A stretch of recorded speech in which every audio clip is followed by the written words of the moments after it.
एक बार फिर से स्वागत है आप सभी का मेरे चैनल में।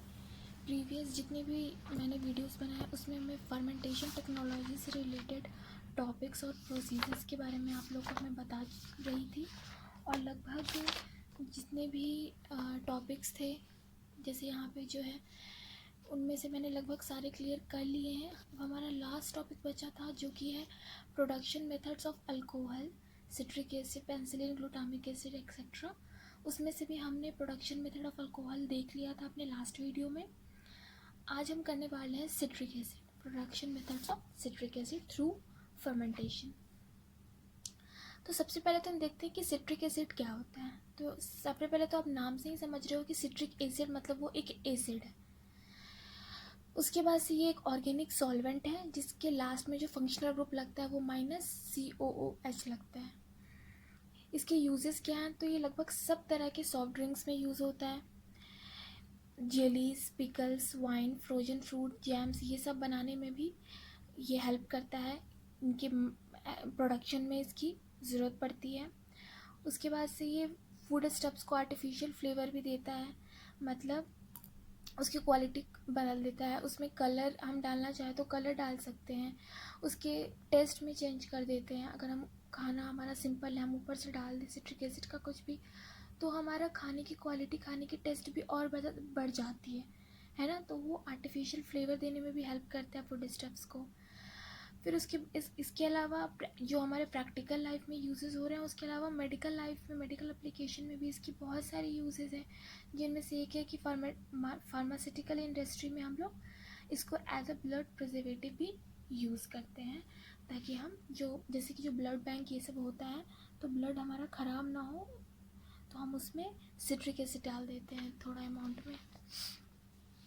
इसकी हिस्ट्री क्या है? तो सबसे पहले तो ये जो है सिट्रिक एसिड जो है वो पहले माना जाता था कि जो सिट्रस फ्रूट होते हैं हमारे, जैसे कि हमारा मौसमी हो गया, नींबू हो गया, तो ये सब से निकलता था सिट्रिक एसिड।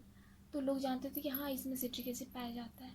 बट बाद में हमें पता चला कि जो एक क्रेब साइकिल होता है, एक मेटाबॉलिक पाथवे जो लगभग सारे लिविंग ऑर्गेनिज्म में होता है, उसमें भी citric acid as a metabolic product बनता है। उसके बाद से ये जो है 1826 में जॉन और एडमंड स्टोरेज कंपनी ने पहली बार माइक्रो ऑर्गेनिज्म को यूज़ करके सिट्रिक एसिड का प्रोडक्शन किया। उसके बाद लगभग आज हम देखते हैं कि 99% of the world citric acid supply जो है वो माइक्रोबियल फर्मेंटेशन के थ्रू हो रहा है। उसके बाद हम देखते हैं नोट्स में थोड़ा सा सिट्रिक एसिड के बारे में ही देखते हैं कि जो सिट्रिक एसिड है उसका कॉमन नेम क्या होता है। कॉमन नेम से पहले देखिए आपकी इसका जनरल स्ट्रक्चर, जनरल फार्मूला क्या होता है, जनरल स्ट्रक्चर इसका क्या होता है। तो इसमें 3 कार्बन होते हैं, C1, C2, C3, है ना। और हर एक से एक एक कार्बोक्सिलिक ग्रुप जुड़ा है, मतलब 3 कार्बोक्सिलिक जुड़े हैं अलग अलग कार्बन से, है ना। और जो सेकंड नंबर कार्बन है उस पर एक OH ग्रुप भी जुड़ा है। अब इसके मदद से हम देखिए कि कैसे हमारा यूपाक नेम बना है। तो क्योंकि ये सेकंड नंबर कार्बन से OH जुड़ा है तो हम क्या लिखेंगे, सेकंड 2 हाइड्रोक्सी, और फिर कितने कार्बन है ये, 1 2 3, 1 2 3, और ये है क्या, ये अल्केन है ना। अल्केन में भी बहुत सारे मेंबर्स होते हैं। अगर 1 कार्बन का है मीथेन, 2 कार्बन का है इथेन, 3 कार्बन का है प्रोपेन, तो ये 3 कार्बन का है। तो क्या लिखेंगे, 2 हाइड्रोक्सी, 1 2 3 प्रोपेन, और तीनों से एक एक ट्राई कार्बोक्सिलिक एसिड हो जाएगा क्योंकि तीनों से एक एक जुड़े हैं। तो क्या लिखेंगे, 1 2 3 प्रोपेन डाई कार्बोक्सिलिक एसिड। ये हो गया। अब हम देखते हैं कि माइक्रो ऑर्गेनिज्म कौन से यूज़ होते हैं सिट्रिक एसिड प्रोडक्शन में। तो बहुत सारे माइक्रो ऑर्गेनिज्म यूज़ होते हैं, जैसे कि एस्पार्गिलस नाइगर, कैंडिडा लिपियोलाइटिका, पेंसिलम, साइट्रिनम, बहुत सारे।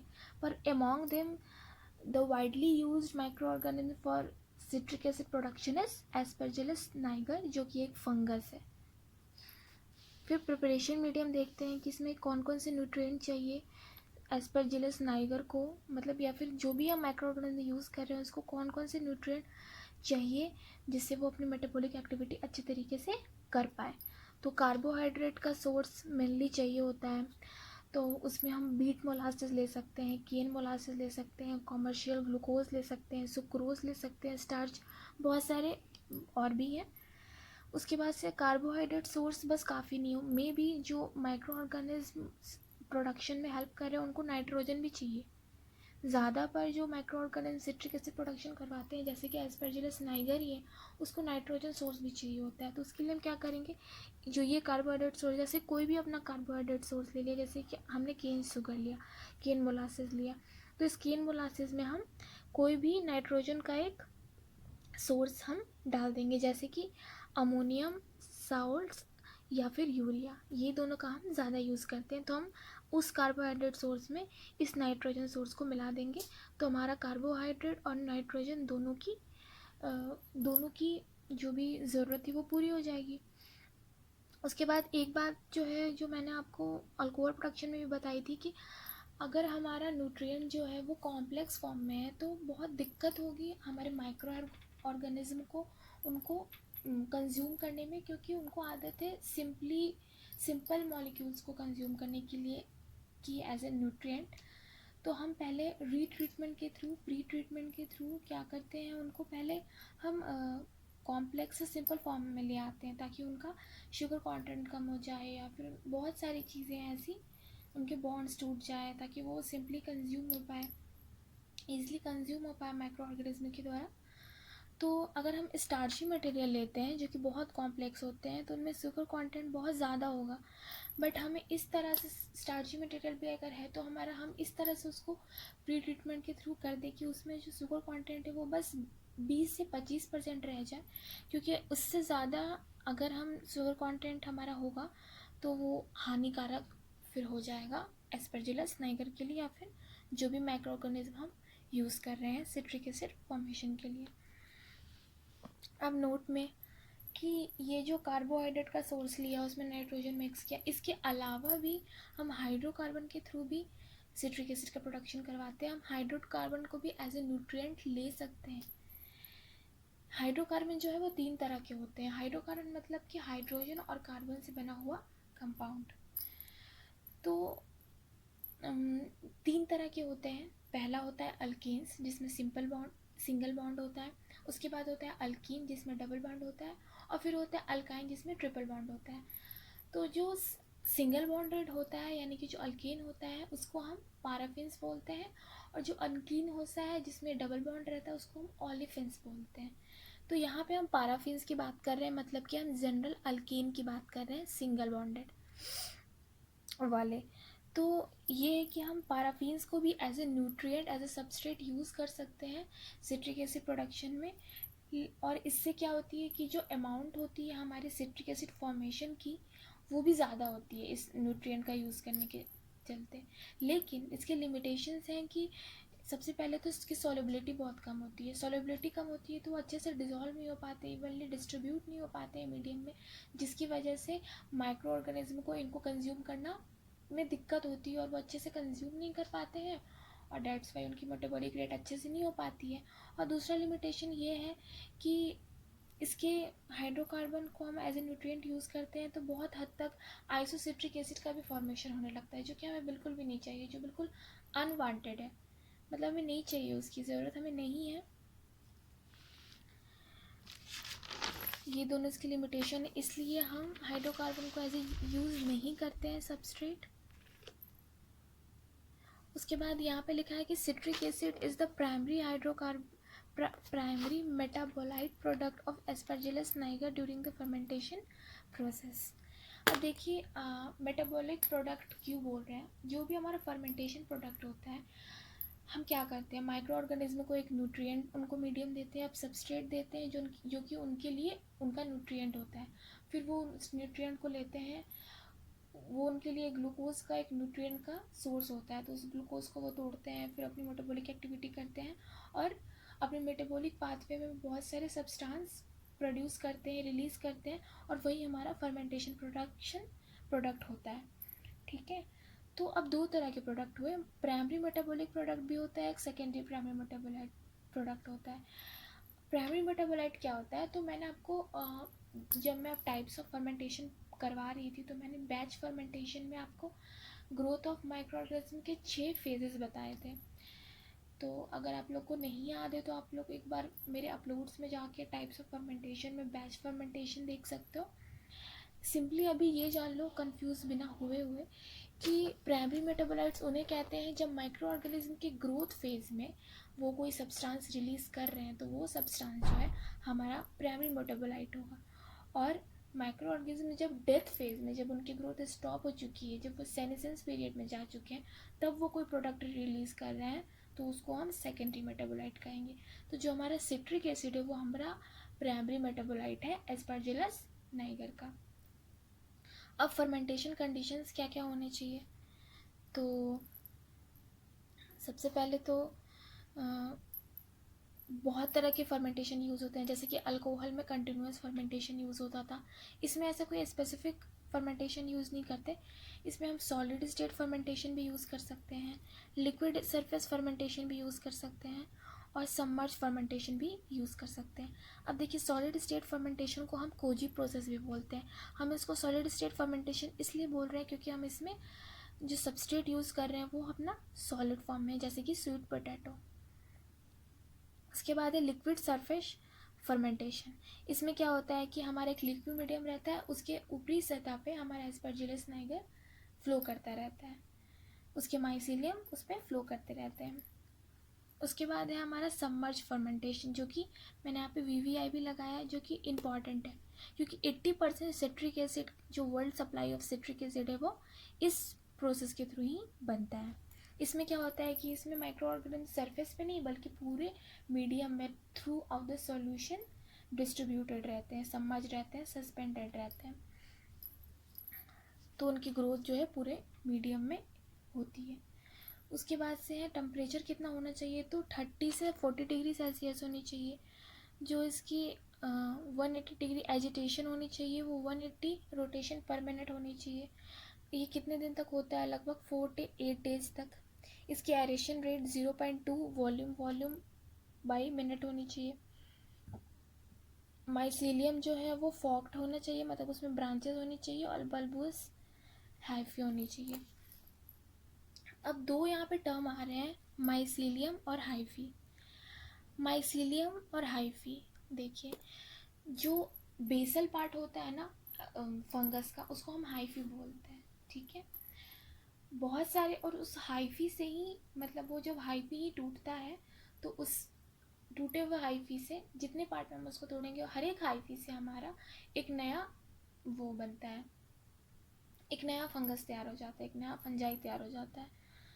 तो जो एक्चुअली जो रिप्रोडक्शन हो रहा है वो हाइफी के थ्रू हो रहा है, और एक कलेक्शन ऑफ हाइफी को हम माइसीलियम बोल रहे हैं। तो माइसीलियम जो कि कलेक्शन ऑफ हाइफी है वो ज़्यादा ब्रांच होगा, मतलब अगर उसमें ज़्यादा हाइफी होंगे तो ज़्यादा, जितने हाइफी उतना नंबर ऑफ फंजाई, उतने नंबर ऑफ फंजाई उतना नंबर ऑफ मेटाबॉलिक प्रोडक्शन होगा, और उतना ज़्यादा हमारे सिट्रिक प्रोडक्शन होगा, सिट्रिक एसिड का प्रोडक्शन। तो इसलिए वो या तो ब्रांच होने चाहिए या फिर बल्बस हाइफी होनी चाहिए। बल्बस मतलब क्या होता है, जैसे कि जब हम छोटे बच्चे का जो बैलून होता है ना, जो एक स्टिक लगी रहती है और छोटा सा उसमें रहता है ऊपर रेड कलर का, और वो बचता है, उसके अंदर कुछ ऐसी मटेरियल होती है जो बचती है, तो वो ऐसे ऐसे एक गुच्छा टाइप होता है, मतलब बहुत सारे हाइफी का एक गुच्छा, उसको हम बल्बस हाइफी बोलते हैं। तो उसमें जब जो हाइफी है वो या तो वो फ्रेगमेंटेड है, वो अलग अलग रहे, या फिर गुच्छे में रहे, बट है तो वो ज़्यादा नंबर में। तो जितने ज़्यादा हाइफी होंगे, बस आप ये देख लो कि जितने ज़्यादा हाइफी होंगे उतना ज़्यादा हमारे फंजाई की प्रोडक्शन ज़्यादा होगी, डिवीज़न ज़्यादा होगा, और जितने ज़्यादा फंजाई होंगे उतना ज़्यादा हमें प्रोडक्ट मिलेगा। अब नोट में देख लो कि ये देखा गया है कि जब हम जो हमारा जो न्यूट्रिएंट है, हम 140 ग्राम किसी 1 लीटर के फर्मेंटर में जब हम 140 ग्राम न्यूट्रिएंट लेते हैं, जो हमने सुक्रोज़ लिया है, तो हम देखते हैं कि, और फिर हम उसमें माइक्रो ऑर्गेनिज्म डाल देते हैं। माइक्रो ऑर्गेनिज्म का कोई वेट तो हम नहीं नाप सकते हैं, तो बहुत सारे माइक्रो ऑर्गेनिज्म को डाला जिनका वेट जो है 8 से 12 ग्राम था, तो हम देखते हैं कि हमारा 100 से लेके 110 ग्राम सिट्रिक एसिड प्रोड्यूस होता है 250 से लेके 280 आवर में। फिर जो जनरल पाथवे है सिट्रिक एसिड का वो क्या है, तो वो देखते हैं कि सबसे पहले तो हम न्यूट्रिएंट मीडियम लेंगे, जो भी हमारे न्यूट्रिएंट मीडियम है, सुक्रोज, स्टार्च, बीट मोलासेस, केन मोलासेस, है ना। फिर हम मीडियम प्रिपरेशन करेंगे। मीडियम प्रिपरेशन में क्या करते हैं हम, जैसे कि अभी मैंने बताया आपको, जिसकी कार्बोहाइड्रेट सोर्स है, लेकिन उस जो माइक्रो ऑर्गेनिज्म है उसको नाइट्रोजन सोर्स भी चाहिए, मे बी उसको अदर एलिमेंट्स भी चाहिए होंगे। तो हम देखेंगे कि किस किस चीज़ की कमी हो रही है। जो हमने न्यूट्रिएंट तैयार किया है, जो हमने रॉ मटेरियल लिया है, मे बी उनमें कुछ ऐसे न्यूट्रिएंट हो स्पेसिफिक जो उनकी ज़रूरत माइक्रो ऑर्गेनिज्म को हो, लेकिन उनके पास ना हो, सबस्ट्रेट में हो ही ना, तो हमें अलग से डालना पड़ेगा। तो ये सब देख कर हम मीडियम प्रिपरेशन करते हैं। फिर हम उसको स्टरलाइज करते हैं कि जो भी न्यूट्रिएंट है, जो कि अब एज ए न्यूट्रिएंट यूज़ होने जा रहा है हमारा सबस्ट्रेट माइक्रो ऑर्गेनिज्म, लेकिन उसको कंज्यूम होने से पहले हम ये देख लें कि उसमें कोई अनवांटेड प्रोडक्ट्स तो नहीं है, कुछ ऐसी चीज़ तो नहीं है जो माइक्रो ऑर्गेनिज्म के लिए टॉक्सिक होगी, उनकी मेटाबॉलिक रेट को इफेक्ट कर सकती है, या फिर कोई ऐसे माइक्रो ऑर्गेनिज्म तो नहीं चिपक गए उसमें, बैक्टीरिया फेज तो नहीं चला गया उसमें। तो ये सब हम स्टरलाइजेशन करवाते हैं ताकि हमें एक फ्रेश न्यूट्रिएंट मिल पाए हमारे माइक्रो ऑर्गेनिज्म को। फिर हम सबमर्ज फर्मेंटेशन कराते हैं। उसके बाद से हम क्या करते हैं कि जो भी हमारा प्रोडक्ट मिलता है, फिर हम उस प्रोडक्ट को पहले फ़िल्टर करते हैं, क्योंकि उसमें माइसीलियम मतलब हाइफी हो सकते हैं, उसमें फंजाई हो सकते हैं, उसमें डेड फंजाई हो सकते हैं। तो ये सब को हम सेपरेट करते हैं फिल्टरेशन के थ्रू। और फिर हम देखते हैं कि जब हम अपना सिट्रिक एसिड बनाते हैं ना, तो एज ए बाई प्रोडक्ट, मतलब कि उस अपने मेन प्रोडक्ट के साथ कुछ अमाउंट में हमारा ऑक्जेलिक एसिड भी आ जाता है, लेकिन हमें तो ऑक्जेलिक एसिड नहीं चाहिए, तो हमें सिट्रिक एसिड को पहले ऑक्जेलिक एसिड से सेपरेट करना पड़ेगा। तो हम उसके लिए लाइम यूज़ करते हैं। लाइम का जनरल फार्मूला होता है CaOH2, कैल्शियम हाइड्रोक्साइड। इसका यूज़ करने से जो हमारा बाई प्रोडक्ट है वो सिट्रिक एसिड से सेपरेट हो जाता है। उसके बाद अगर हमें फर्दर प्यूरिफिकेशन चाहिए सिट्रिक एसिड की, तो हम उसमें H2SO4 डालते हैं, सल्फ्यूरिक एसिड।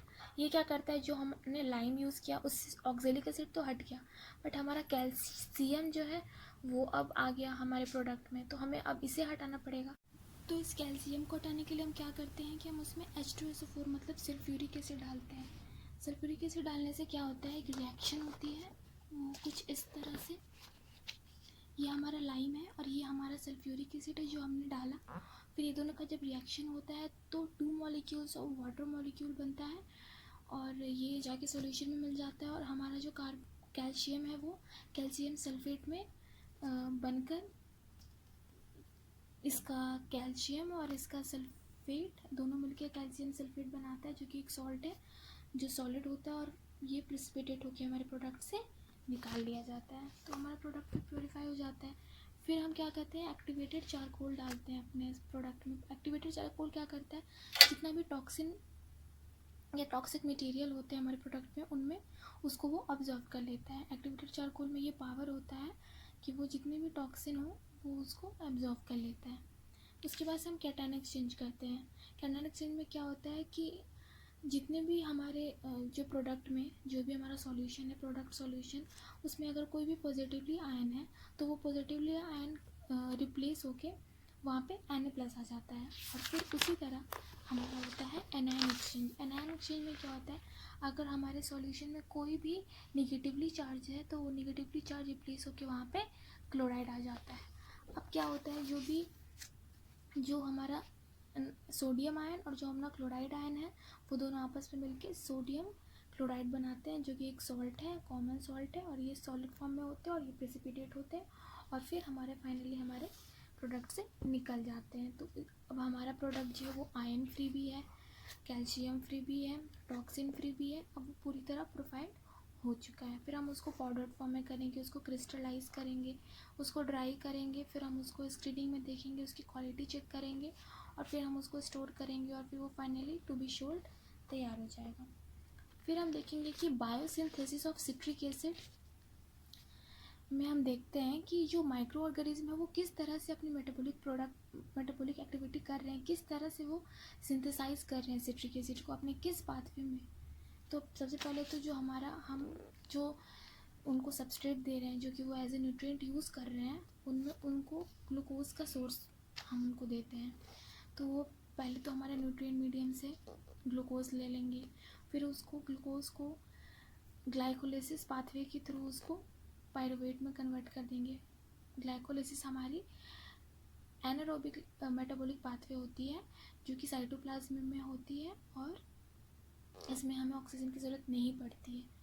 उसके बाद से ये पायरुवेट बन जाएगा, तो फिर ये पायरुवेट कन्वर्ट हो जाएगा एसिटाइल कोएंजाइम में, और फिर ये एसिटाइल कोएंजाइम क्या करेगी कि सिट्रिक एसिड साइकिल में एंटर कर जाएगी। ये एसिटाइल कोएंजाइम जो है वो ऑक्जेलिक एसिटिक एसिड जो है वो 4 कार्बन का होता है, और एसिटाइल कोएंजाइम में 2 कार्बन होते हैं। ये दोनों मिलकर क्या बनाता है, सिट्रिक एसिड। और फिर वो आइसोमेरिज्म होता है, तो फिर आइसोसिट्रिक एसिड बनता है, फिर वैसे वैसे बनते जाते हैं। बट हमें ये सब में नहीं देखना है, हमारा जो मेन कंसर्न है वो है सिट्रिक एसिड का। हमें यहाँ पे सिट्रिक एसिड मिल जाता है। जैसे ही हमें सिट्रिक एसिड मिलता है, हम या तो हम साइकिल को वहीं रोक देते हैं, या फिर हम उसको होने देते हैं, और फिर हम इस साइकिल में से हम अपना सिट्रिक एसिड को निकाल लेते हैं। लेकिन सिट्रिक एसिड को निकालते कैसे हैं, तो हम क्या करते हैं, उस जो मीडियम है उसको, जो हमारा फर्मेंटर में जिसमें कि माइक्रो ऑर्गेनिज्म ग्रो हो रहे हैं, हम क्या करते हैं, हम उसमें अपना उसकी पीएच को हम 7.2 कर देते हैं, और टेम्परेचर 70 से 90 डिग्री सेल्सियस करते हैं। तो इस तरह से हम देखते हैं कि सिट्रिक एसिड जो है हमारा प्रेसिपिटेट होने लगा। उसके बाद से ये यही बता रहा है कि जो यहाँ पे हमारा प्रोडक्ट निकल गया, ठीक है। अब फिल्ट्रेशन से लेकर जब तक हमारा सिट्रिक एसिड जो है वो टू बी सोल्ड मार्केट में तैयार नहीं हो गया, वहाँ से लेकर फिल्ट्रेशन से लेकर और यहाँ तक की जो प्रोसेस है स्टोरेज तक की, वो हमारी रिकवरी ऑफ सिट्रिक एसिड में आई। तो हम लिख सकते हैं एक करके कि हम फ़िल्टर कराते हैं रिकवरी में। जब हमारा रिकवरी आएगा तो फ़िल्टर कराते हैं, फिर हम लाइम डालते हैं ताकि ऑक्जेलिक एसिड निकल पाए, फिर हम उसको और प्योरीफाइड करते हैं H2SO4 से, एक्टिवेटेड चारकोल डालते हैं, कैटायन एनायन एक्सचेंज करवाते हैं, फिर हम क्रिस्टलाइज करते हैं, पाउडर फॉर्म करते हैं, फिर हम उसको ड्राई करते हैं, और टू बी सोल्ड हमारा सिट्रिक एसिड तैयार हो जाता है। एक बात यहाँ पे एक और इम्पॉर्टेंट चीज़ लिखी है कि जो सिट्रिक एसिड होता है, जो सिट्रिक एसिड मोनोहाइड्रेट, मतलब जो सिट्रिक एसिड है और उसमें एक वाटर मॉलिक्यूल ऐड है, वो हमें 36 डिग्री सेल्सियस के पहले ही मिल जाता है। तो वो हमारा मेन कॉमर्शियली यूज्ड प्रोडक्ट होता है इंडस्ट्रियल यूज़ के लिए। और हम जब 36 डिग्री से टेम्परेचर बढ़ता है तो सिट्रिक एसिड जो है वो अपना वाटर लूज़ करने लगता है, और वो पूरी तरह से सूख जाता है। फिर हम उसको पाउडर फॉर्म में कर देते हैं, और फिर हम उसको मार्केट में सोल्ड करते हैं बहुत सारे पर्पसेस के लिए, जैसे कि फूड प्रिपरेशन में, जैसे मैंने आपको बताया ना कि ये आर्टिफिशियल फ्लेवर देने में हेल्प करता है, और फिर ये फूड प्रिजर्वेशन में भी हेल्प करता है। तो ये हो गया। तो ये थे हमारे सिट्रिक एसिड की प्रोडक्शन। अगर आपको इसमें कुछ भी डाउट है तो आप मेरे से कमेंट बॉक्स में पूछ सकते हो। और हाँ, एक और बात कि सिट्रिक एसिड जो है, ये साइकिल जो है आपको बायोसिंथेसिस ऑफ सिट्रिक एसिड में बनानी पड़ेगी। तो ये थोड़ा सा कॉम्प्लेक्स है, तो एक ट्रिक भी है, चाहो तो आप लोग इसमें से नोट डाउन कर सकते हो कि सिट्रिक एसिड का है, can intelligent Karan solve some foreign mafia operation. इसमें हम कैन के सी से सिट्रिक एसिड हुआ, इंटेलिजेंट के आई से आइसोसिट्रिक एसिड, सॉल्व के एस से सक्सिनाइल कोएंजाइम, सम के एस से सक्सिनिक एसिड जिसको हम सक्सिनेट भी बोल सकते हैं, फॉरेन से हमारा फ्यूमेरेट या फिर फ्यूमेरिक एसिड, और माफिया से हमारा मैलिक एसिड या मैलेट, और ऑपरेशन से हमारा ऑक्सिलो एसिटिक एसिड या ऑक्सिलो एसिटेट। तो ये थी हमारे सिट्रिक एसिड। ये याद करने की ट्रिक थी। अगर आप चाहो तो आप इसको अपना सकते हो, नहीं तो अगर आप अपने के पास कोई दूसरा ट्रिक है तो आप उसे अपनाओ। और कोई भी प्रॉब्लम हो तो आप लोग कमेंट बॉक्स में पूछ सकते हो। Thanks for supporting me. अगर आपको मेरी वीडियो जो है वो अच्छी लग रही है, यूज़फुल लग रही है, तो आप इसको शेयर भी करते सकते हो अपने फ्रेंड्स के साथ। And thank you so much for watching my video so patiently. जो नेक्स्ट वीडियो है उसमें मैं आपको प्रोडक्शन मेथड ऑफ पेंसिलिन बताऊंगी, जो कि कॉम्पिटिटिव पॉइंट ऑफ व्यू से बहुत इंपॉर्टेंट है।